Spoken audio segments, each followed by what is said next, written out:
जय हिंद। एक बार फिर से हम लोग जुड़ रहे हैं 29 दिसंबर के सेट सॉल्यूशन में। ठीक है, मैं सौरभ और आपके साथ प्रश्न संख्या 41 लेकर उपस्थित हूँ। प्रश्न संख्या 41 है और आप लोग भी अपने सामने प्रश्न रख लेंगे। ठीक है, मैं प्रश्न ऐसे बोलते चल रहा हूँ। बिंदु 3, -2 तथा x, -5 से गुजरने वाली रेखा की प्रवणता कितना है? -1 है। तो x का मान हमें बताना है। अब देखिए प्रवणता क्या है, तो आपने एक फॉर्मूला देखा होगा y = mx + c। ठीक, तो जो उसमें m दिया हुआ है वही क्या कहलाएगा? प्रवणता है।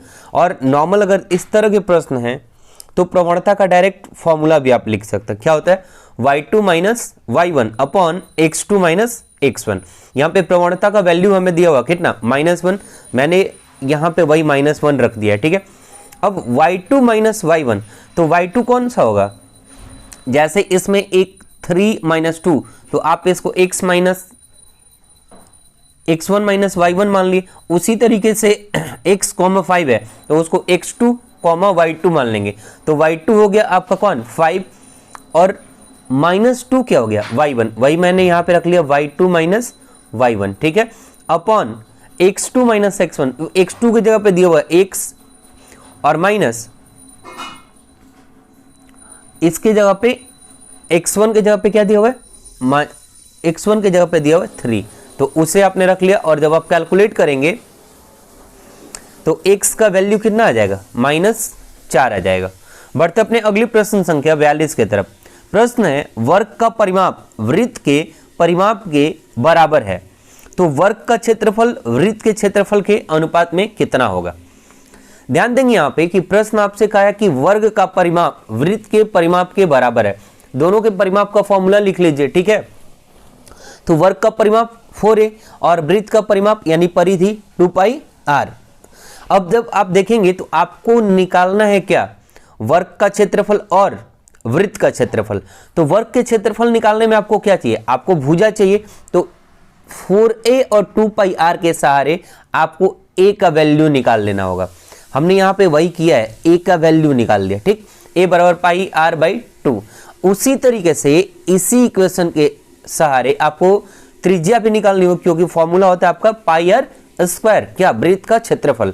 तो यहां से मैंने इसी के सहारे क्या किया? r को यहीं रहने दिया और 2π को इधर लाया। तो क्या हो गया? फॉर्मूला हमारा हो गया 2a/π। ठीक, तो यहां से हमें r की वैल्यू निकल गई। अब आप इसको फॉर्मूले पे सेट कर देंगे। a का वैल्यू जो मिला हुआ उस पर स्क्वायर चढ़ा दीजिए तो आपका वर्ग का क्षेत्रफल निकल जाएगा। और πr², r का वैल्यू मिला हुआ πr² कर दीजिए, तो यहां से आपको क्या मिल जाएगा? वृत्त का क्षेत्रफल। और जब आप दोनों को यहां पुट करेंगे तो इसका रेशियो आप देख पा रहे हैं। यहां मैंने ये जो आपका रहा ये क्या है? तो ये है आपका वर्ग का क्षेत्रफल और ये क्या है? वृत्त का क्षेत्रफल। दोनों का अनुपात जब आप कीजिएगा और आगे चल के कैलकुलेट कीजिएगा तो आपका आएगा 121/196। ठीक है, जो कि आपके ऑप्शन डी में है, इनमें से कोई नहीं, और यही आपका आंसर हो जाएगा।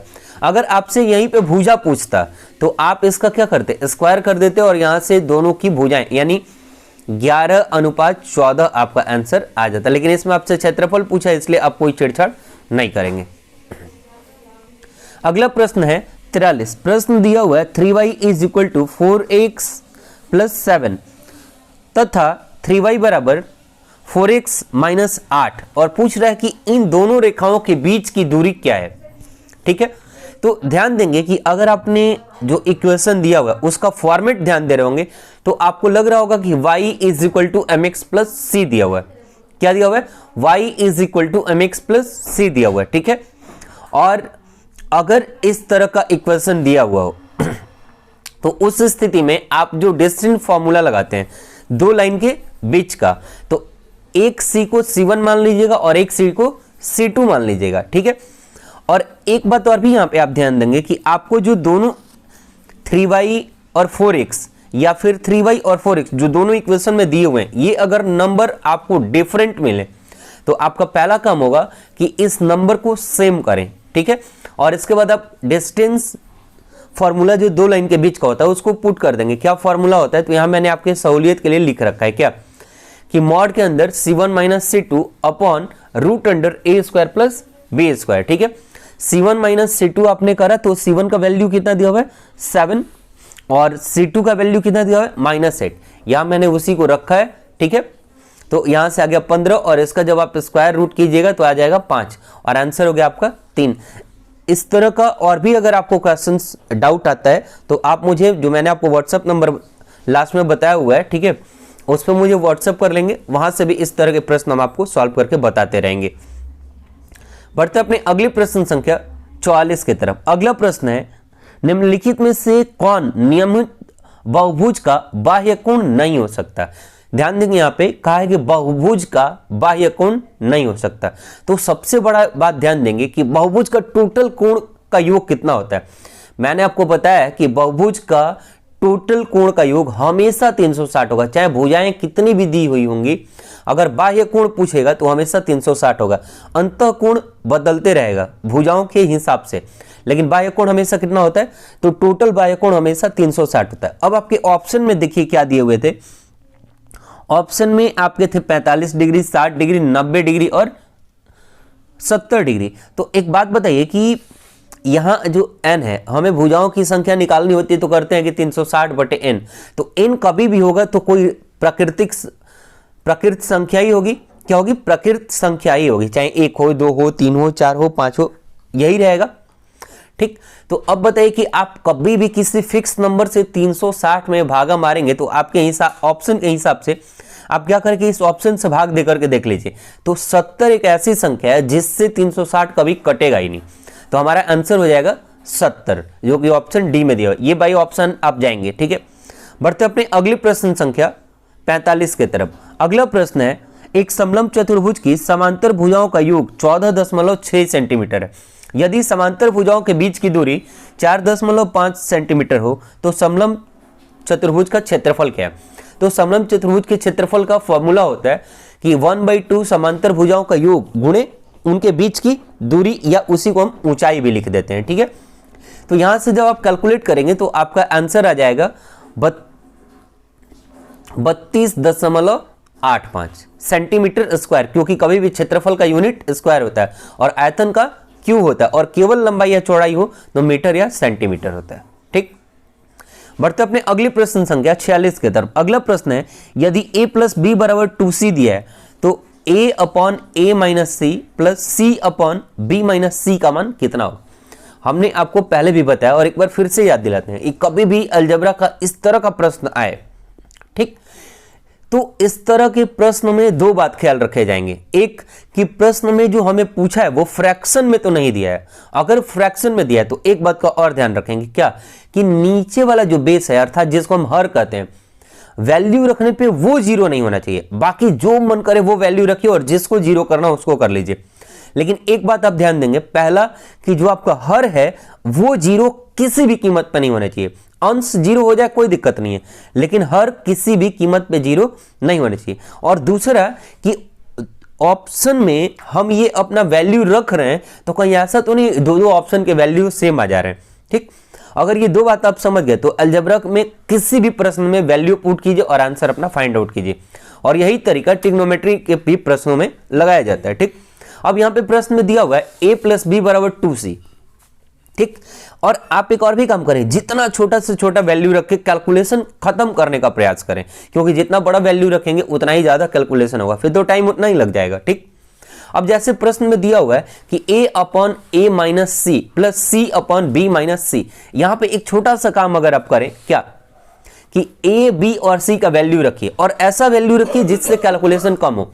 तो मैंने यहां पे क्या किया कि a का वैल्यू 0 मान लिया।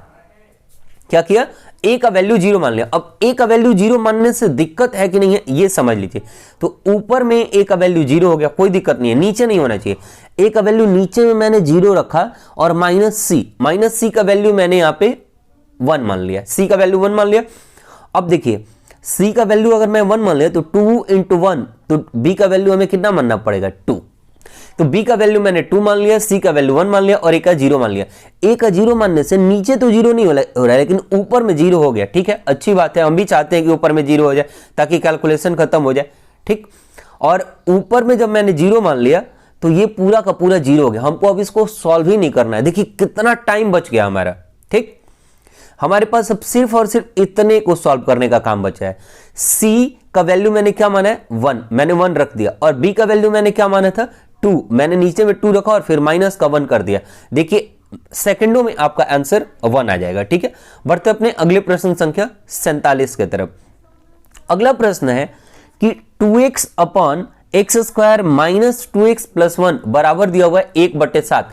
तो हमसे पूछा है कि x प्लस 1/x का मान कितना होगा। एक बात बताइए आप कि हमें अपने इस प्रश्न के दिए हुए कुछ टर्म्स के हिसाब से यहां तक पहुंचना है, यानी इस फॉर्मेट में पहुंचना होगा, या फिर इसी फॉर्मेट को इस फॉर्मेट में लाना होगा, तभी तो जाके दोनों लिंक्ड होंगे। और जब तक लिंक्ड होगा नहीं तब तक प्रश्न बनेगा नहीं। तो आप भी इस बात को ध्यान रखिए कि प्रश्न पूछना क्या चाहता है। जो प्रश्न पूछना चाहता है वही आपको भी जवाब देना होगा। ठीक, तब जाकर के आंसर आएगा। अब यहां पे हमने किया क्या कि हम अपने प्रश्न में जो दिए हुए डेटा है उसको इस फॉर्म में लाने का प्रयास कर रहे हैं। तो हमने क्या किया, ऊपर 2x है, 2x रहने दिया।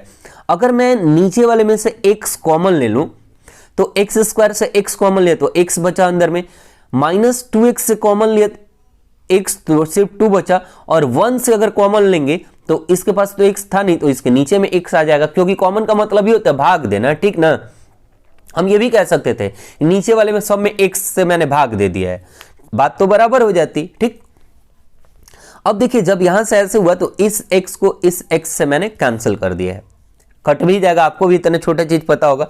अब हमें कहीं ना कहीं मेरा प्रश्न जो पूछा है वो मुझे दिखने लगा है। देखिए कैसे, x प्लस 1/x माइनस 2। ठीक है, हमने इन दोनों को एक जगह करा, x प्लस 1/x को और माइनस 2 को भी उनके साथ साथ रखा। और अब देखिए कि यहां 7 है यहाँ 2 है, आप तिरछा तिरछी तो गुणा कर ही लेते हैं, तो 7 दूना 14 कर लिया आपने। ठीक है, और ये -2 अगर इधर आएगा बराबर के तो -2 14 में जुड़ के कितना हो जाएगा 16। तो x प्लस 1/x बराबर कितना आंसर आ जाएगा 16। तो आप भी इसी तरह से प्रश्न को बनाते रहिए। अगला प्रश्न भी ठीक उसी तरीके का प्रश्न है।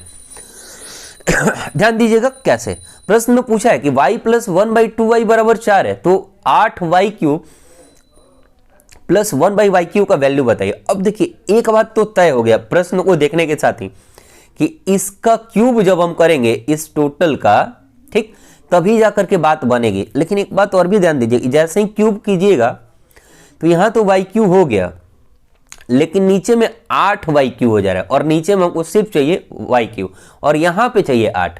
अब इसको डिस्प्लेस करने के लिए यानी इधर उधर करने के लिए आपको अपना दिमाग थोड़ा सा लगाना ही पड़ेगा। ठीक, अब आप सोचिए कि ऐसा यहां पे क्या वैल्यू रख दें y के बगल में, ठीक, यहां पे ऐसा क्या वैल्यू रख दें कि जब आप क्यूब कर रहे हो तो 8 आ जाए। तो अगर मैं यहां पे 2 रख दूं, जरा सोचिएगा बात को, अगर मैं यहां पे 2 रख दूं तो 2 का क्यूब करेंगे तो 8y³ हो जाएगा। और अगर यहां 2 रख रहे हैं तो देखिए एक बात आपको ये भी मैंने बताया पहले भी कि कभी भी दोनों तरफ काम होता है, एक तरफ नहीं, जितना भी दिया हुआ संख्या होता है सब में काम होता है। तो अगर मैं दोनों तरफ 2 से गुणा कर दूं, इधर भी 2 से और इधर भी 2 से, तो एक बात बताइए 2 से इसमें भी गुणा करना पड़ेगा, इसमें भी, वो ऊपर में मैंने 2 से गुणा किया, फिर यहां अगर मैं गुणा 2 लिखूंगा तो ये 2 और ये 2 कैंसिल हो जा रहा है, बिल्कुल हो जा रहा है, और इधर भी 2 से गुणा हमें करना पड़ रहा है। ठीक, तो एक बात बताइए फ्रेश लिखते हैं यहां पे, तो आपको क्या मिल जाएगा, अगर 2 से गुणा किया तो 2y, यहां 2 से गुणा हुआ तो नीचे वाला कट जाएगा 1/y, और यहां 4 दूना 8। अब क्यूब करके देख लीजिए तो a प्लस बी का होल क्यूब क्या होता है, a³ plus b³ plus 3ab into a plus b। ठीक है, अब यहां से जब आप पुट करेंगे और देखेंगे तो आपके जो प्रश्न में पूछा था आपसे यही पूछा था, इसी का मान आपको बताना है। ठीक है, बता लेंगे हम। अब देखिए ये y और ये y तो कैंसिल हो जाएगा, यहां बचा 3 और यहां है 2, और यहां देखिए 2y प्लस 1/y का वैल्यू आपने यहां से निकाल रखा है, देख लीजिए कितना आया 8, तो यही 8 यहां पे पुट कर दिया आपने। और इधर जब इसका वैल्यू आपने 8 पता किया था तो इसका क्यूब कीजिएगा 512 आ जाएगा। इस 48 को 512 से घटाइएगा तो आ जाएगा 64, ठीक है। और इस तरीके से प्रश्न संख्या 49 भी आप बना लेंगे, ठीक है। अब बढ़ते हैं हम अपने प्रश्न संख्या 49 के तरफ। प्रश्न संख्या 49 क्या है कि cos 18 degree plus sine 18 degree upon cos 18 degree minus sine 18 degree का हमको मान बताना है।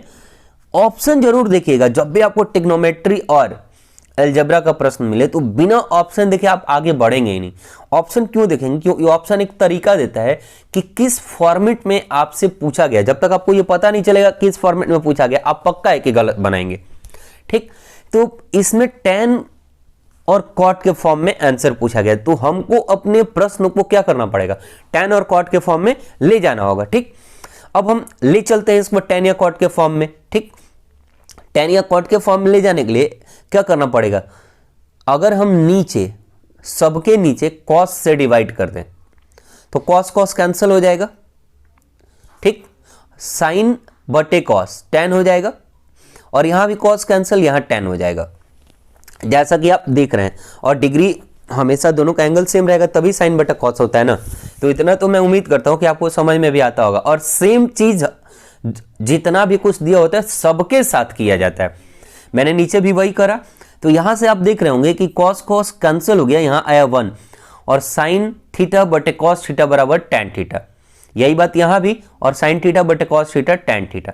अब एक बात बताइए, ये जो 1 दिया हुआ है, हमको तो अपने प्रश्न को बनाने के लिए ट्रिग्नोमेट्री एक ऐसा सब्जेक्ट है जिसमें अपना दिमाग आपको ज्यादा लगाना पड़ता है, ठीक। हम यहाँ पे 1 दिया हुआ है तो एक बात आपको सोचना पड़ेगा यहाँ पे कि tan 45 भी इसकी जगह पे लिखा जा सकता है क्या? क्योंकि हमको तो उसको फॉर्मूले पे सेट करना है ना। तो एक बात बताइए कि tan 45 का वैल्यू होता है 1, तो 1 की जगह पे आप बिल्कुल tan 45 लिख सकते हैं। अब यहां से देखिए हमें फॉर्मूला मिल गया जो हम ढूंढ रहे थे, क्या? ये tan 45 प्लस tan 18 बटे में यहां देखिए 1 लिखा हुआ है तो वहां 1 को मैंने 1 ही रहने दिया, माइनस tan 18 लिखा हुआ। अब एक बात बताइए, tan 18 में अगर मैं 1 से गुणा भी कर दूं तो कोई दिक्कत है आपको? नहीं। और 1 का मतलब क्या? tan 45। तो मैंने यहां पे tan 45 इंटू tan 18 लिख दिया। अब ये फॉर्मूला हो गया, आपने अगर ध्यान दिया होगा तो कि tan a प्लस b का फॉर्मूला क्या होता है?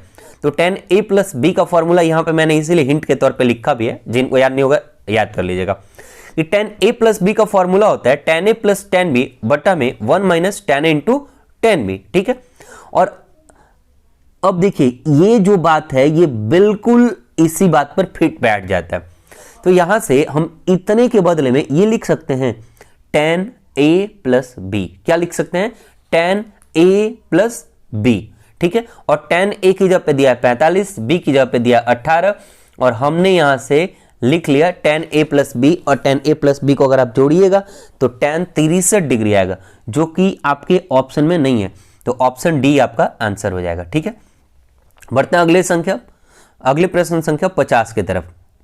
एक काम कीजिएगा, इसमें मैं आपको हिंट दे देता हूं, ठीक है। लेकिन मैं भी चाहता हूं कि कितने लोग इस वीडियो को सीरियसली देख रहे हैं मुझे भी पता चले, ठीक। और कितने लोग बेनिफिशियरी हैं, कितने लोगों को फायदा हो रहा है वास्तव में, वो मुझे भी पता चलना चाहिए। तो अगर जो लोग समझते हो उनको मैं इतना हिंट कर देता हूं कि ये प्रश्न जो आपको दिया गया है, क्या प्रश्न है आपका? cos 7.5 degree into sine 7.5 degree into cos 15 degree, ठीक है, का मान ज्ञात करना है। तो इस तरह का प्रश्न देख के जनरली लोग क्या करते हैं, प्रश्न छोड़ के आगे बढ़ जाते हैं, ठीक। ऐसा नहीं है, इस प्रश्न में कुछ नहीं है, बस थोड़ा सा अपना दिमाग लगाना है। क्या करना है कि इस प्रश्न को साइन 2a के फॉर्मेट में ले जाइएगा। जैसे ही साइन 2a के फॉर्मेट में जाएगा आपका आंसर आ जाएगा। अब साइन 2a के फॉर्मेट में कैसे जाएगा? तो ये जो टर्म दिया हुआ है इसको आपको पहले 2 sin a into cos A के फॉर्म में लाना होगा, और जब आप 2 sin a into cos A के फॉर्म में लाइएगा तो ये साइन 2a में बदल जाएगा और आपका आंसर भी यहां से बहुत इजीली फाइंड आउट हो जाएगा, ठीक। जिनको दिक्कत हो वो मुझे, मैंने इसीलिए आपको यहां नंबर छोड़ रखा है कि आप मुझे इस पे व्हाट्सअप करिएगा प्रश्न के साथ, ठीक। मैं आपको एट ए टाइम सॉल्यूशन दूंगा और इसके रिलेटेड 2-3 प्रश्न और भी हैं, उन्हें भी मैं वहीं पे आपके साथ डिस्कस कर लूंगा। बढ़ते अपने अगले प्रश्न संख्या 51 की तरफ। अगला प्रश्न है कि cos square 20 degree plus cos square 70 degree का मान ज्ञात कीजिए। तो ध्यान दीजिएगा, कभी भी दोनों अगर यहां पे दिए हुए हैं और दोनों प्लस दिए हुए हैं, ठीक, तो सबसे पहला काम, चाहे यहां कॉस स्क्वायर दिया हुआ हो दोनों जगह या फिर दोनों जगह साइन स्क्वायर दिया हुआ हो, अगर इनके एंगल का सम, अब एंगल क्या है, ये एंगल है और ये एंगल है, अगर इनके एंगल का सम कितना हो रहा हो 90 डिग्री, तो उस स्थिति में cos A plus cos B दोनों का वैल्यू कितना हो जाएगा, 1 हो जाता है। यानी cos, अब देखिए कैसे होता है, ये भी मैं आपको यहां पे थोड़ा सा समझाने का प्रयास करूंगा अपने बेसिक मेथड में, लेकिन अभी ध्यान देंगे कि अगर आप जल्दी से क्वेश्चन करके निकलना चाहते हैं तो सिर्फ ध्यान रखिएगा cos square A plus cos square B, अगर उनके दोनों के एंगल का सम 90 डिग्री हो जाए तो उस स्थिति में आपका आंसर कितना होगा, 1। चाहे ये साइन के टर्म में भी दिया हो तो भी, साइन के टर्म में का मतलब sine square A plus sine square B, अगर दोनों के एंगल कौन है, A और B, अगर इनका सम 90 डिग्री हो रहा है तो उस स्थिति में भी आप सही हैं, ठीक है। अब देखिए बेसिक मेथड यहां पे क्या है कि कॉस को मैंने कॉस ही रहने दिया। अब बेसिक मेथड का मतलब क्या, आपने एक फॉर्मूला सुना होगा, बहुत पॉपुलर भी है, क्या cos square theta plus sine square theta बराबर 1 होता है। तो आप उस फॉर्म में भी तोड़ना सोचे तो आराम से तोड़ सकते हैं, किसी एक को एज इट इज रहने दीजिए। मैंने यहां पे कॉस स्क्वायर 20 को एज इट इज रहने दिया, और कॉस स्क्वायर 70 जो लिखा था उसको मैं ऐसा लिख सकते हैं क्या, 90 माइनस 20, बिल्कुल लिख सकते हैं, ठीक है। अब देखिए cos 90 माइनस थीटा बराबर होता है साइन थीटा, और ये मैंने पीछे के लेक्चर में आपको इन डिटेल समझाया भी है। अगर इसके बावजूद भी आपको दिक्कत है तो एक काम आप करेंगे क्या, कि मुझे आप कमेंट करेंगे कि इस पे एक वीडियो जो एंगल वाइज कैसे बदलता है, कैसे कॉस साइन में जाता है, साइन कॉस में जाता है, कभी जाता है कभी नहीं जाता है, किस एंगल पे चेंज होता है, किस एंगल पे चेंज नहीं होता है, आप मुझे कमेंट करेंगे, मैं इस पे एक शॉर्ट वीडियो आपको दे दूंगा, ठीक है। तो यहां से जब आप कैलकुलेट करेंगे तो क्या आ जाएगा कि cos square 20 plus sine square 20, यानी cos square theta plus sine square theta, दोनों जगह एंगल यहां पे सेम होगा, ठीक। उनको ऐड कर, तो इसका फॉर्मूला क्या होता है, 1, आंसर हो गया आपका यहां से, ठीक है। बढ़ते हैं अपने अगले प्रश्न संख्या 52 की तरफ। अगला प्रश्न संख्या है 52, इसमें आपसे संख्याओं का सम पूछ रहा है, ठीक है।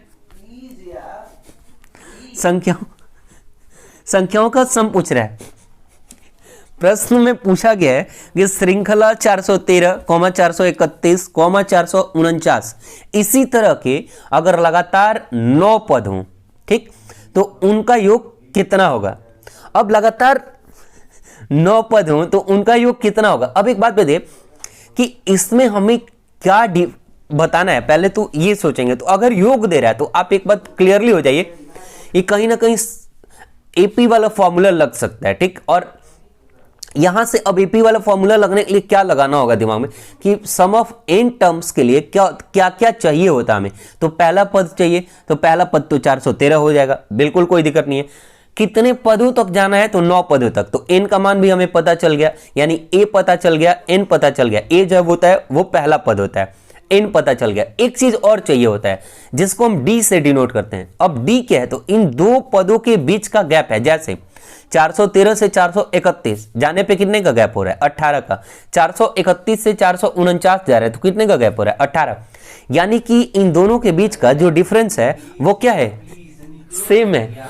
तो अब इन दोनों के बीच का जब डिफरेंस सेम है तो इसको कैलकुलेट करिएगा आप 1/2 into 2a plus n minus 1 into D के फॉर्म पे, क्योंकि सम ऑफ n टर्म का फॉर्मूला यही होता है, ठीक। आप इसे ध्यान में रखेंगे, छोटे छोटे फॉर्मूले हैं ये सब, ठीक। तो यहां से जब आप कैलकुलेट कीजिएगा तो आंसर आएगा 4365, ठीक है। अब अगले प्रश्न संख्या 53 के तरफ बढ़ते हैं। अगला प्रश्न है 132, 204 तथा 228 का मौसा ज्ञात कीजिए। मुझे उम्मीद है कि आपको मौसा ज्ञात करना आता होगा, मैंने अब ऐसे करके दिखा भी दिया है, ठीक है। इसका आंसर आएगा 12, ठीक है। अगले प्रश्न संख्या 54 की तरफ बढ़ते हैं। अगला प्रश्न है, अब देखिए अगले प्रश्न में थोड़ा सा फॉल्ट है। प्रश्न में फॉल्ट क्या है कि एज इट इज, यही जो आपके स्क्रीन पर भी प्रश्न दिख रहा है वो प्रश्न होना चाहिए था, ठीक है।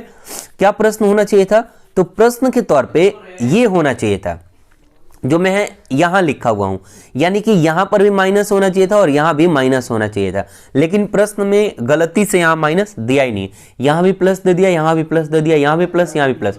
तो एक बात बताइए, इसका स्क्वायर माइनस इसका स्क्वायर अगर आप कर देंगे और ये सेम ही है तो 2 - 2 करने में तो ऊपर 0 हो जाएगा पूरा का पूरा, और अगर ऊपर 0 हो गया तो पूरा आंसर ही क्या हो जाना चाहिए था, 0 हो जाना चाहिए था। तो प्रश्न के हिसाब से आपका आंसर 0 होगा। लेकिन अगर प्रश्न में थोड़ा सा मॉडिफाई कर लें, अगर हम सोच के अपने दिमाग से, ठीक, तो प्रश्न को आप बदल सकते हैं। किस पे? अब देखिए, इधर मैंने यहाँ प्रश्न बदल दिया है। क्या किया है, यहाँ पे प्रश्न में आपके यहाँ पर भी क्या दिया था, प्लस ही दिया था, और यहाँ पर भी क्या दिया था, प्लस ही दिया था। लेकिन प्रश्न में यहाँ माइनस होना चाहिए। अगर माइनस हो जाएगा तो देखिए क्या होगा, इसको अगर हम a मान लेते हैं तो a और a स्क्वायर हो गया। उसी तरह से इसको अगर ये सेम टर्म नहीं है तो इसको मैंने b मान लिया तो b और b स्क्वायर हो गया। ठीक, ये रहा आपका टर्म a और ये रहा आपका टर्म b। तो यहां से a square minus B square, और नीचे हमें क्या मिल गया, a प्लस बी। तो एक बात बताइए, a square minus B square का फॉर्मूला क्या होता है, a plus B into A minus B, और नीचे ए बी दिया हुआ है। तो ए बी से ए बी कैंसिल हो गया, a माइनस बी बचा। और अब अगर आप a माइनस बी, तो a की जगह पे ये आपका वैल्यू रहा और b की जगह पे ये आपका वैल्यू रहा। जब आप कैलकुलेट कीजिएगा तो आंसर आ जाएगा आपका 200/101। तो कहीं ना कहीं आपके जो उत्तर लगवाए गए होंगे, हो सकता है कि 200/101 लगवाए गए हों। तो 200/101 कब होगा ये आप जान गए। ठीक है, कि प्रश्न में यहां पे अगर आप माइनस कर देते हैं, यहां पे ये जो माइनस मैंने कर दिया है, आपके प्रश्न में प्लस देखिएगा दिया हुआ होगा। तो अगर माइनस कर दीजिएगा तब तो कोई दिक्कत नहीं है, अगर नहीं कीजिएगा तब तो आपका आंसर 0 आ जाएगा। ठीक है, बढ़ते अपने अगले प्रश्न संख्या 55 की तरफ। अगला प्रश्न है 1/2 प्लस 1/6 प्लस 1/12 प्लस 1/20, यानी कि यहाँ जो स्क्रीन पे मैंने लिखा है लगातार 1/132 तक। इसी को सॉल्व करके इसका वैल्यू बताना है। ध्यान दीजिएगा, इस तरह का प्रश्न जब भी दिया हो तो कहीं ना कहीं इसमें एक छोटा सा ट्रिक छिपा रहता है। क्या छोटा सा ट्रिक ये होता है कि ये पूरे सॉल्व ही नहीं होते, इसमें से शुरू का एक पद और आखिरी का एक पद सिर्फ लिखना होता है। अब वो लिखने का तरीका ही हमको जानना है। तो करेंगे क्या कि हम इसको फ्रैक्शन में तोड़ लेंगे, और फ्रैक्शन में तोड़ते वक्त यहां एक बात जरूर ध्यान दीजिएगा कि इनके बीच का जो गैप होना चाहिए, ठीक है, इनके जो बीच का, जैसे मैंने 2 को तोड़ा 1 × 2, तो इनके बीच का गैप कितना है, 1। अब 6 को भी तोड़ेंगे तो ऐसा तोड़िएगा इनके बीच का गैप 1 ही हो। अगर आप 12 को तोड़ रहे हैं तो ऐसा तोड़िएगा कि इनके बीच का गैप 1 ही हो, यानी कि 6 × 2 कर दीजिएगा। ठीक, 20 को तोड़िएगा तो ऐसा ही इनके बीच का गैप 1 ही हो, यानी कि हर जगह इनके बीच का गैप सेम। अगर 2 शुरू में हो रहा है तो 2 का गैप सब में हो, 3 अगर हो रहा है तो 3 का गैप सब में हो। ठीक, अब बताइए 1/2 को कैसे लिख सकते हैं। तो एक बात बताइए, 1 - 1/2 लिख सकते हैं आप। ठीक, उसी तरीके से 1/6 को मैंने ऐसे तोड़ के लिखा। अब एक बात बताइए, आप 1/6 को 1/2 - 1/3 लिख सकते हैं। तो इससे एक बात आप और समझिए, क्या कि जो यहां पे मैंने कैलकुलेट करके लिखा है, आप इसी को एज इट इज माइनस में लिखिएगा। फिर करके देख लीजिए आप सॉल्यूशन भी कि उतना आता है कि नहीं आता। बिल्कुल आएगा। 2 और 3 का लघुत्तम निकालिएगा 6 आएगा, फिर 3 यहां आ जाएगा -2, 1/6 हो जा रहा है, तो कोई दिक्कत नहीं है। अब इसी तरह से आप कैलकुलेट करते हुए जाएंगे तो एक बात यहां पे आपको मिलेगा। देखिए क्या कि आप ऐसे लिखते जाएंगे, यहां से 1 बच जाएगा, फिर इसमें -1/2 है, इसमें +1/2 है, कटता जाएगा। इसी तरह से -1/3 +1/3 से कटते करते लास्ट में आप देखेंगे कि शुरुआत में मिलेगा आपको सिर्फ -1/12, यानी 1 मिलेगा शुरू में और लास्ट में मिलेगा 1/12। आपको सिर्फ यही कैलकुलेट करना होता है। और अगर आप प्रश्न की शुरुआत में ही ये बात समझ जाते हैं तो उस स्थिति में भी आपको यही फायदा होता है। देखिए, कोई भी एक टर्म शुरू में बचेगा और कोई भी एक टर्म लास्ट में बचेगा। ठीक, और अब एक चीज हो सकता है, इसमें 2 तरीके से कटता है। जैसे एक तो ये कटने का तरीका होता है, ऐसे ऐसे कटता है। ठीक है, एक तरीका ऐसा भी होता है, मैं आपको सिर्फ हिंट कर दे रहा हूं, ऐसे कटता है। ठीक, तो ऐसे में कटेगा तो क्या होगा कि यहां पे हर बच जाएगा, यहां पे अंश बच जाएगा। और अगर जैसे हमारे सवाल में कटा है तो हमें यहां पे अंश बच रहा है, यहां पे हर बच रहा है। तो यही बात आपको समझना है, ज्यादा कुछ सोचना नहीं है। ठीक है, और तब आप इसको कैलकुलेट करेंगे तो आपका आंसर आ जाएगा 11/12। अगर आपको थोड़ा सा भी दिक्कत लगे तो आप मुझे जरूर कमेंट में बताएंगे। ठीक है, अगले प्रश्न की तरफ बढ़ते हैं। तो अगला प्रश्न हमारा है 56। प्रश्न है कि y = 1 + 1 + 1/1 + 1/1। इसी तरीके से यही टर्म अपनाया गया। अब एक बात बताइए, यहां पे मैंने उसी को हिंट में लिखा भी है प्रश्नों को, ये गया है इनफाइनाइट टर्म्स तक। तो मान लीजिए कि इसको मैं ढक भी देता हूं थोड़ी देर के लिए, तो क्या आपको वही टर्म बार बार नहीं दिख रहा है? अगर मैं ये भी टर्म एक बार और भी ढक दूं तो भी, चूंकि ये इनफाइनाइट तक है, तो वही टर्म लगातार जाएगा। तो एक बात आप बताइए कि y बराबर जो ये प्रश्न में पूरा दिया हुआ है, हम इतने को भी y मान सकते हैं? अगर एक टर्म ऊपर से छोड़ दे तो बिल्कुल मान सकते हैं, ठीक है। तो यहां से हमें प्रश्न मिल जाएगा y is equal to 1 plus y, ऐसा मिल जाएगा हमें। देखिए तो कि y is equal to 1 plus 1 by y, ठीक है। ये 1 यहां किनारे रह गया और यही फॉर्मेट जो है इसको मैंने y मान लिया, ठीक है। तो ये ऐसा हो जाएगा, बिल्कुल हो जाएगा, ठीक। और तब आप इसको कैलकुलेट कीजिएगा। तो आपसे जो प्रश्न में आपके पूछा गया, प्रश्न में आपसे क्या पूछा गया कि इक्वेशन इसमें से कौन सा हो सकता है, यहां मैंने कैलकुलेट किया y square minus y minus 1, यही आपका इक्वेशन होगा, ठीक ना। बढ़ते अपने अगले प्रश्न संख्या 57 की तरफ। अगला प्रश्न है कि संख्या 123 के पावर 99 का इकाई अंक क्या होगा। मैंने इकाई अंक के लिए कल भी एक प्रश्न आया था इकाई अंक से संबंधित, तो मैंने उसको वहां डिस्कस किया है डिटेल में। तो आप पिछले वाला वीडियो अगर जाते हैं, देखते हैं प्लेलिस्ट में MQ टेस्ट 28 दिसंबर का जो है, तो वहां आपको मिल जाएगा। मैं इसको यहाँ सिर्फ रैंडमली बता देता हूं कि अगर इकाई अंक के जगह पे 3 है तो उसका जो पावर दिया रहता है, पावर 99 दिया हुआ ना आपके प्रश्न में, तो उस पावर से भाग मार देते हैं। उस पावर में आप भाग मार देते हैं, किससे? 4 से, ठीक है। और जब 4 से भाग मारिएगा तो 4 से कम ही शेष आएगा, तो जो शेष आएगा वही उस इकाई स्थान का पावर हो जाता है। अब इकाई स्थान क्या था? 3, तो 3 का पावर अब कितना हो गया? ओरिजिनली 3 हो गया, तो 3 का पावर 3 कितना होता है? 27। तो 27 में इकाई अंक क्या है? 7 है, तो आपका आंसर क्या हो जाएगा? 7। बढ़ते अपने प्रश्न संख्या 58 की तरफ। कह रहा है कि राम 2 मेज खरीदता है 1431 रुपए का, एक को 6% हानि पर बेचता है और एक को 7.5% लाभ पर बेचता है। कह रहा है कि पूरे प्रक्रम में न उसे लाभ हुआ न उसे हानि हुई, तो 7.5% पे लाभ जो लेकर के मेज बेचा गया था उसका मूल्य क्या था, ठीक है। अब देखिए इसको 2 तरीके से आप बना सकते हैं। एक, अगर आपका अप्रोच ज्यादा हाई है तो आप उसको ट्रिक से ले जा सकते हैं। ट्रिक से ले जाने का मतलब क्या कि दोनों परसेंटेज का आप अनुपात निकाल लीजिए। तो यहाँ पे 7.5 और 6 का अनुपात निकालेगा तो 7.5 का 5 हो जाएगा और 6 का 4 हो जाएगा, 1.5 से कटेगा दोनों, ठीक है। तो इसका अनुपात हो गया 5:4। अब देखिए टोटल आपको न लाभ हुआ न हानि हुआ और टोटल रुपए थे आपके पास 1431, यानी कि टोटल 9 जो बराबर हो गया, 9 जो है वो बराबर हो गया किसके? 1431 के। आपको चाहिए लाभ वाला, तो लाभ का अनुपात आपका मैंने यहां पे कितना दिखाया? 5। तो अगर आप 5 से, अगर आप 1 का वैल्यू निकाल लें और 5 से गुणा करें तो आपका लाभ पता चल जाएगा आपको 795। तो ये तो हो गया अगर आपके पास शॉर्ट अप्रोच है तो बना सकते हैं। अगर आपको दिक्कत है इस शॉर्ट अप्रोच में, तो मैंने यहाँ पे बेसिक तरीके से सॉल्व कर रखा है। क्या कि मैंने मान लिया कि एक मेज का कीमत x रहा होगा, तो दूसरे का 1431 माइनस x, क्योंकि मान लीजिए आपके पास 100 रुपया, 30 रुपया आपने खर्च कर दिया, तो बाकी कितना बचा? 100 माइनस 30 बराबर 70। ठीक उसी तरीके से यहाँ पे अब आप यहाँ पे x एक बार लेकर 7.5%, 1431 लेकर 1431 माइनस x लेकर 6% हानि पर करके कैलकुलेट कीजिएगा तो x का मान आ जाएगा 636, ठीक है। और इसको जब आप 1431 से घटा देंगे तो आपको आ जाएगा 795, और वही आपका क्या होगा कि लाभ पर लेकर के बेची गई वस्तु का मूल्य होगा, ठीक है। बढ़ते अपने अगले प्रश्न संख्या 59 की तरफ।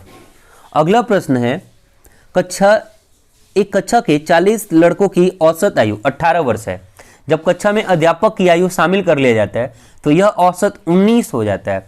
तो कक्षा के अध्यापक की आयु बताइए। अब एक बात आप यहाँ पे ध्यान देंगे, इस प्रश्न को आप चाहें तो लेंदी भी कर सकते हैं और चाहें तो ओरली मुंह से बना सकते हैं। कैसे? जरा सा एक बात पे सिर्फ गौर करिएगा मेरे कि क्लास में लड़के कितने हैं?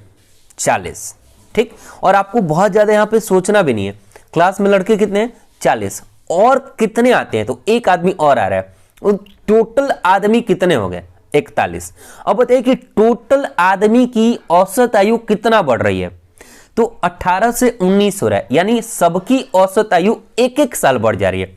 यानी कि उस व्यक्ति के आने की वजह से 1-1 साल सबकी आयु बढ़ी और सब लोग कितने? 41, यानी 41 साल उम्र तो बढ़ गया कंप्लीट।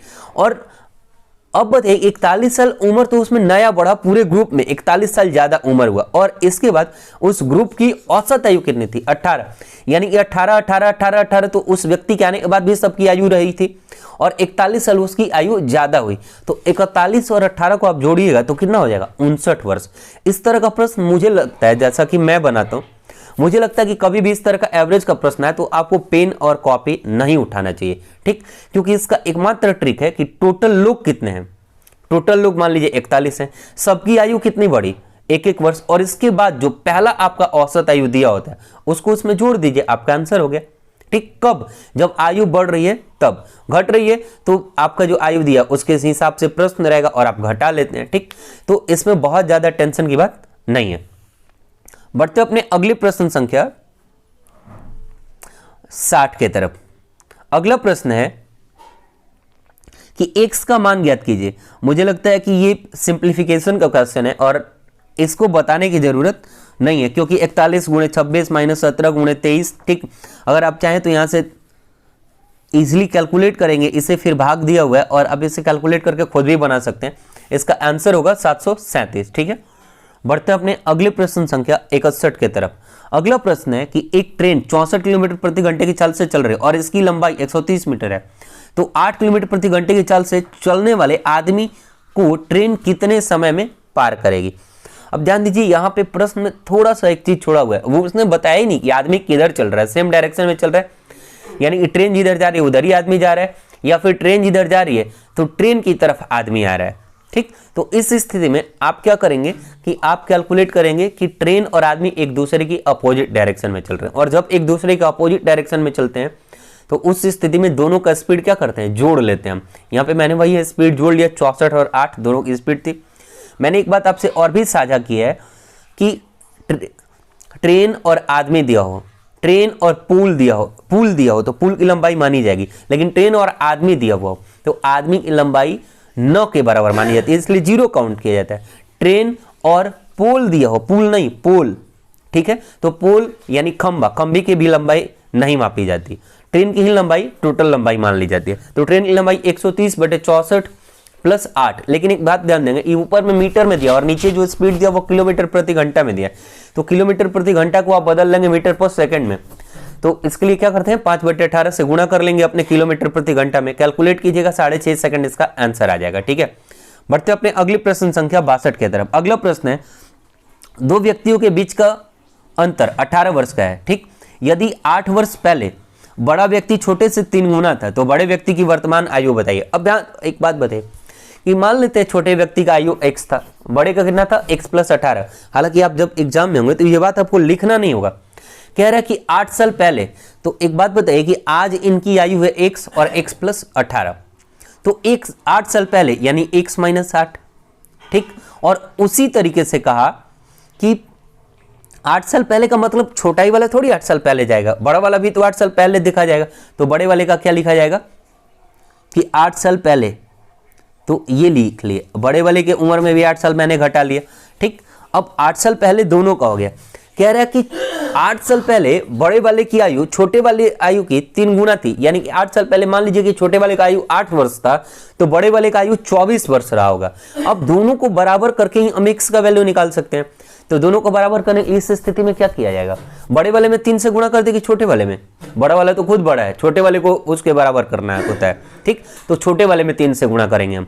और दिक्कत भी लोगों को यही होता है कि ये मल्टीप्लाई लोग उल्टा कर देते हैं, करना होता है छोटे वाले में, कर देते हैं बड़े वाले में, यही दिक्कत हो जाता है। यहां से जब आप कैलकुलेट करेंगे तो x का वैल्यू आ जाएगा 17, ठीक है। तो छोटे वाले की आयु कितनी है 17 और बड़े वाले की आयु कितनी है 18 साल ज्यादा वर्तमान में, तो 35। आप चाहें तो अपना सोच के भी देख सकते हैं कि सही थे कि गलत थे। अब बताइए छोटे वाले का आयु आज है 17 साल, 8 साल पहले कितना रहा होगा 9 साल, बड़े वाले की आयु आज है 35 साल, 8 साल पहले कितना रहा होगा 27 साल। देख लीजिए 9 और 27 में 3 गुने का अनुपात है कि नहीं है, बिल्कुल है। तो आपका प्रश्न सही है, आप एक तरह से इसे चेक भी कर लिए, ठीक। बढ़ते अपने अगले प्रश्न संख्या 63 की तरफ। अगला प्रश्न है कि 6251 रुपए हैं, ठीक है, उसको ए बी सी के बीच बांटा जाता है। इसको थोड़ा सा आप ध्यान देंगे, ठीक ना। कहा जा रहा है कि ए को बी का आधा दिया जाता है, तो 2 तरीका हो सकता है लिखने का। देखिए क्या, एक कि आप a को b का आधा दिया जाता है, b को आप 1 मान लें और a को 1/2 मान लें। लेकिन इससे दिक्कत क्या है, तरीका गलत नहीं है, दिक्कत यह है कि फ्रैक्शन में सवाल होते ही थोड़ा सा लेंदी होने लगता है। ठीक, तो आप कभी भी इस तरह का हो कहे कि a को b का आधा दिया जाता है तो b को दुगना मान लीजिए, a को आधा हो जाएगा, खुद ही 1 हो जाएगा। अगर 3 गुना का है तो 1/3 लिखने से अच्छा है कि 1 और 3 का रेशियो ले लीजिए। ठीक है, वो आपके लिए ज़्यादा बेनिफिशियल होगा क्योंकि फ्रैक्शन में नहीं जाएगा तो कैलकुलेशन नहीं बढ़ेगा। तो आप ये वाला तरीका न अपना के आप इस तरीके से लिखने का प्रयास कीजिएगा जो मैं यहां दिखा रहा हूं आपको सर्कल करके। ठीक है, इससे आप आसान बना लेंगे अपने प्रश्न को। वही मैंने किया। फिर आगे कह रहा है कि b को c का आधा दिया जाता है तो c को मैंने 2:1 कर लिया।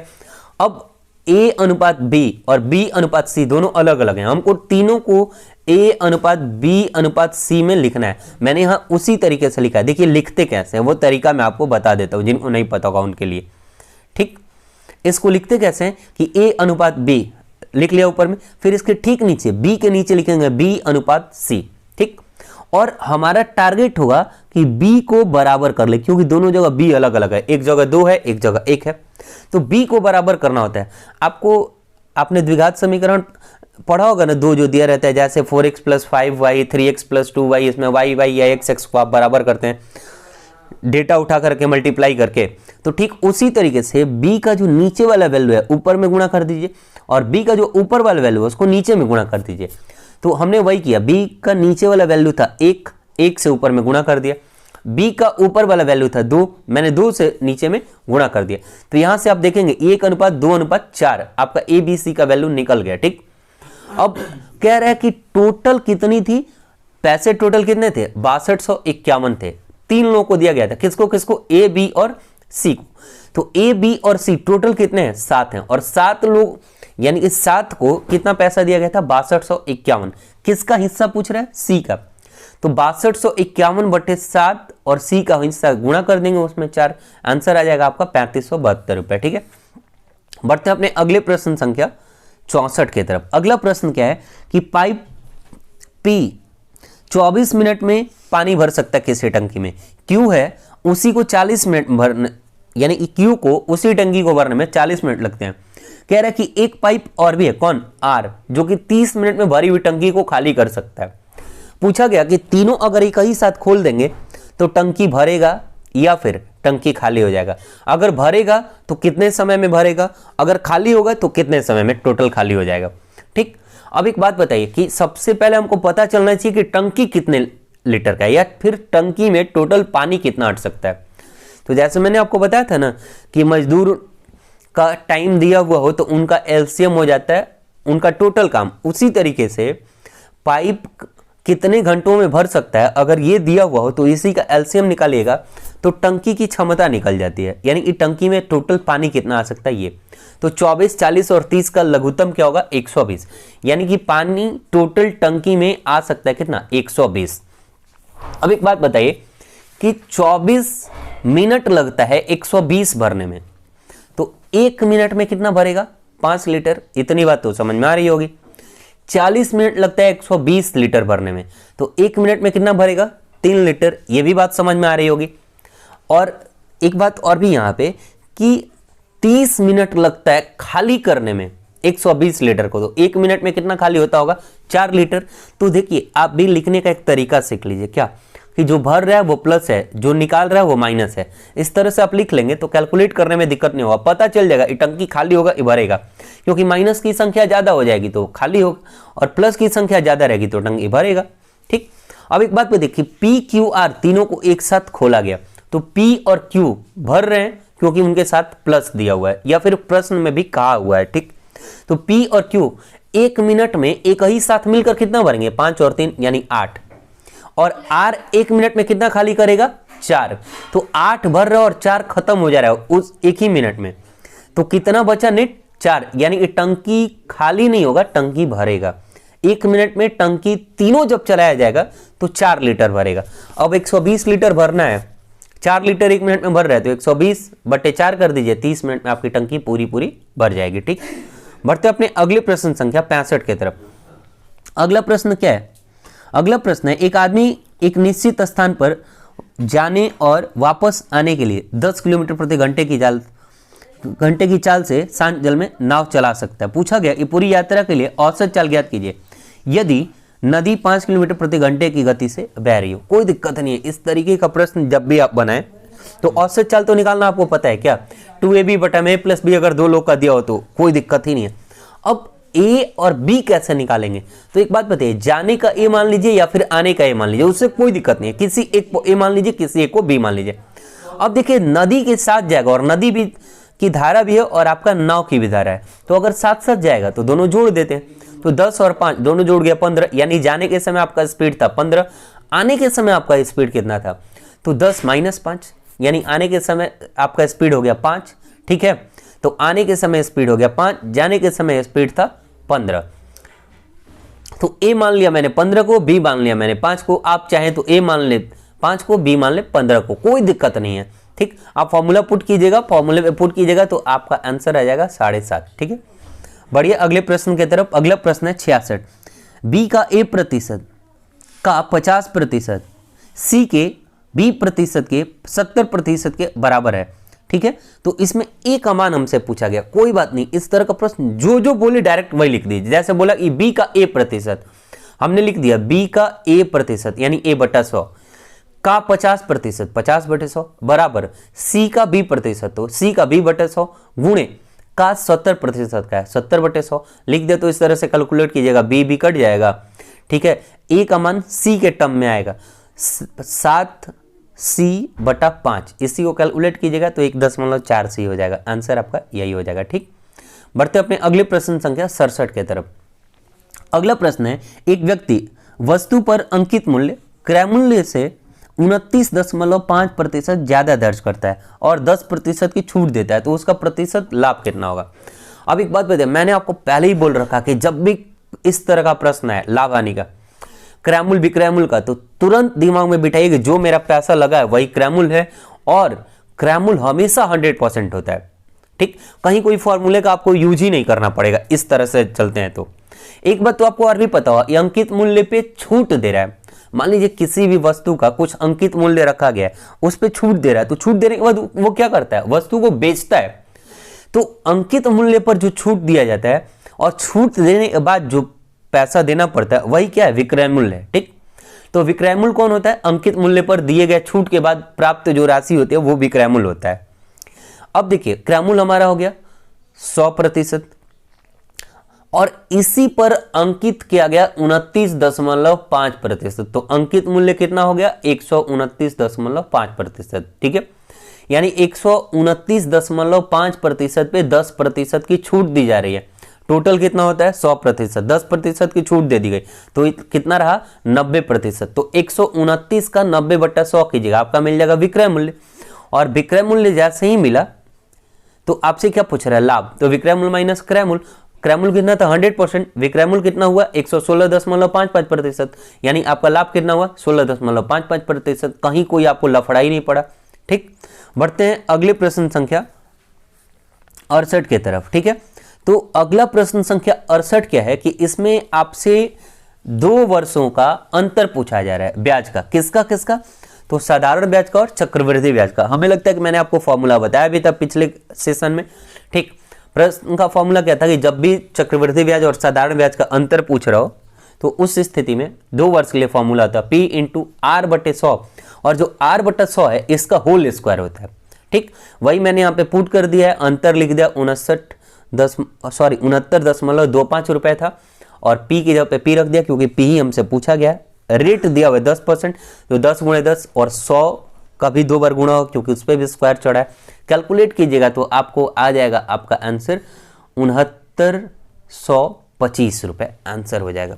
ये तो रही सिंपल सी बात। अब देखिए एक प्रश्न यहां से और भी बन सकता है, क्या 3 वर्ष का पूछ देगा तब, तो 2 वर्ष वाले फॉर्मूले में सिर्फ एक काम करना होगा आपको छोटा सा, क्या 300 + R/100 का गुणा कर लीजिएगा। इसका एक तरीका और भी होता है, अगर आपका परसेंटेज अच्छा है तो फ्रैक्शन से निकाल करके भी इसे और छोटा बनाया जा सकता है। तो अगर आपको वो भी जानना हो तो आप मुझे कमेंट में बता देंगे, वहां से भी उसको हम देख लेंगे। बढ़ते अपने अगले प्रश्न संख्या 69 की तरफ। अगला प्रश्न है हमारा, यदि 1/x अनुपात 1/y अनुपात 1/z 2:3:7 हो तो XYZ का अनुपात पूछा गया हमसे, ठीक है। तो इस तरह का प्रश्न जब भी आपको दिया हुआ दो तरीके से दे सकता है, एक कि x अनुपात y अनुपात z दिया हो तो पूछेगा 1/x अनुपात 1/y अनुपात 1/z, एक ये पूछता है, या फिर एक क्या करता है 1/x 1/y 1/z का मान दे देगा और पूछ देगा x अनुपात y अनुपात z। तो इस दोनों में एक ही काम किया जाता है, क्या, नीचे वाले का एलसीएम निकालिए, ठीक है। जैसे 1/x 1/y 1/z का दिया हुआ है तो इसमें डायरेक्ट नीचे वाले का एलसीएम निकालिए, ठीक है, और एलसीएम निकाल के इसी तरीके से कैलकुलेट कीजिए, ऊपर वाला जो है वही आपका आंसर हो जाएगा, ठीक। एक तरीका ये। अगर XYZ दिया हुआ है और 1/x 1/y 1/z पूछ रहा है, तो जैसे मान लीजिए ये दिया हुआ होता और ये पूछता, तो आप क्या करते कि 1/x 1/y 1/z इसको खुद से करते, यानी 1/21 1/14 1/6 करते और कैलकुलेट करके जो आंसर आता है वो आप लिख देते, ठीक है। अगला प्रश्न है 70। प्रश्न क्या है कि 18A का क्रय मूल्य 14A के विक्रय मूल्य के बराबर है तो लाभ प्रतिशत ज्ञात कीजिए। अब ध्यान दीजिए, यही एक ऐसा प्रश्न है लाभ हानि का, ठीक, यानी लाभ हानि का ये एक ऐसा प्रश्न है जिसमें आप लाभ या हानि की गणना विक्रय मूल्य पे करते हैं। आपसे कभी कभी हो सकता है कोई व्यक्ति पूछ दे लाभ या हानि की गणना किस पे की जाती है, तो लाभ या हानि की गणना हमेशा क्रय मूल्य पे की जाती है, लेकिन एकमात्र ये प्रश्न है इस तरीके का जिसमें लाभ या हानि की गणना आप डायरेक्ट विक्रय मूल्य पे करते हैं, ठीक। तो इसका एक छोटा सा कॉन्सेप्ट है, ऐसा नहीं है कि वो विक्रय मूल्य ही है, लेकिन आप सिर्फ यहाँ पे ये मान के चलेंगे क्योंकि लोगों को कंफ्यूजन हो जाता है और वो 14 की जगह 18 रख देते हैं और उनका आंसर गलत हो जाता है। ऑप्शन में दोनों दिया रहता है। तो ये एकमात्र ऐसा प्रश्न है, कैसा प्रश्न कि आपको देगा कि 18 वस्तुओं का क्रय मूल्य 14 वस्तुओं के विक्रय मूल्य के बराबर है तो लाभ प्रतिशत ज्ञात कीजिए। तो लाभ कितना होगा, तो 18 - 14 यानी 4 का लाभ होगा, लेकिन वो लाभ किस पे होगा, तो वो लाभ विक्रय मूल्य पे होगा, यानी आपको नीचे में जो वैल्यू रखना है वो विक्रय मूल्य का रखना है। तो विक्रय मूल्य कितना 14, ठीक है, और गुणा 100 तो 28.57% आपका उत्तर हो जाएगा, ठीक है। और इस तरीके से आज का ये टोटल सेशन रहा, ठीक है। जिस किसी को भी किसी भी प्रश्न में दिक्कत हो तो या तो मुझे व्हाट्सएप के माध्यम से या फिर कमेंट के माध्यम से बता देंगे, ठीक है। फिर मिलेंगे अगले सॉल्यूशन में, तब तक के लिए जय हिंद, बाय बाय।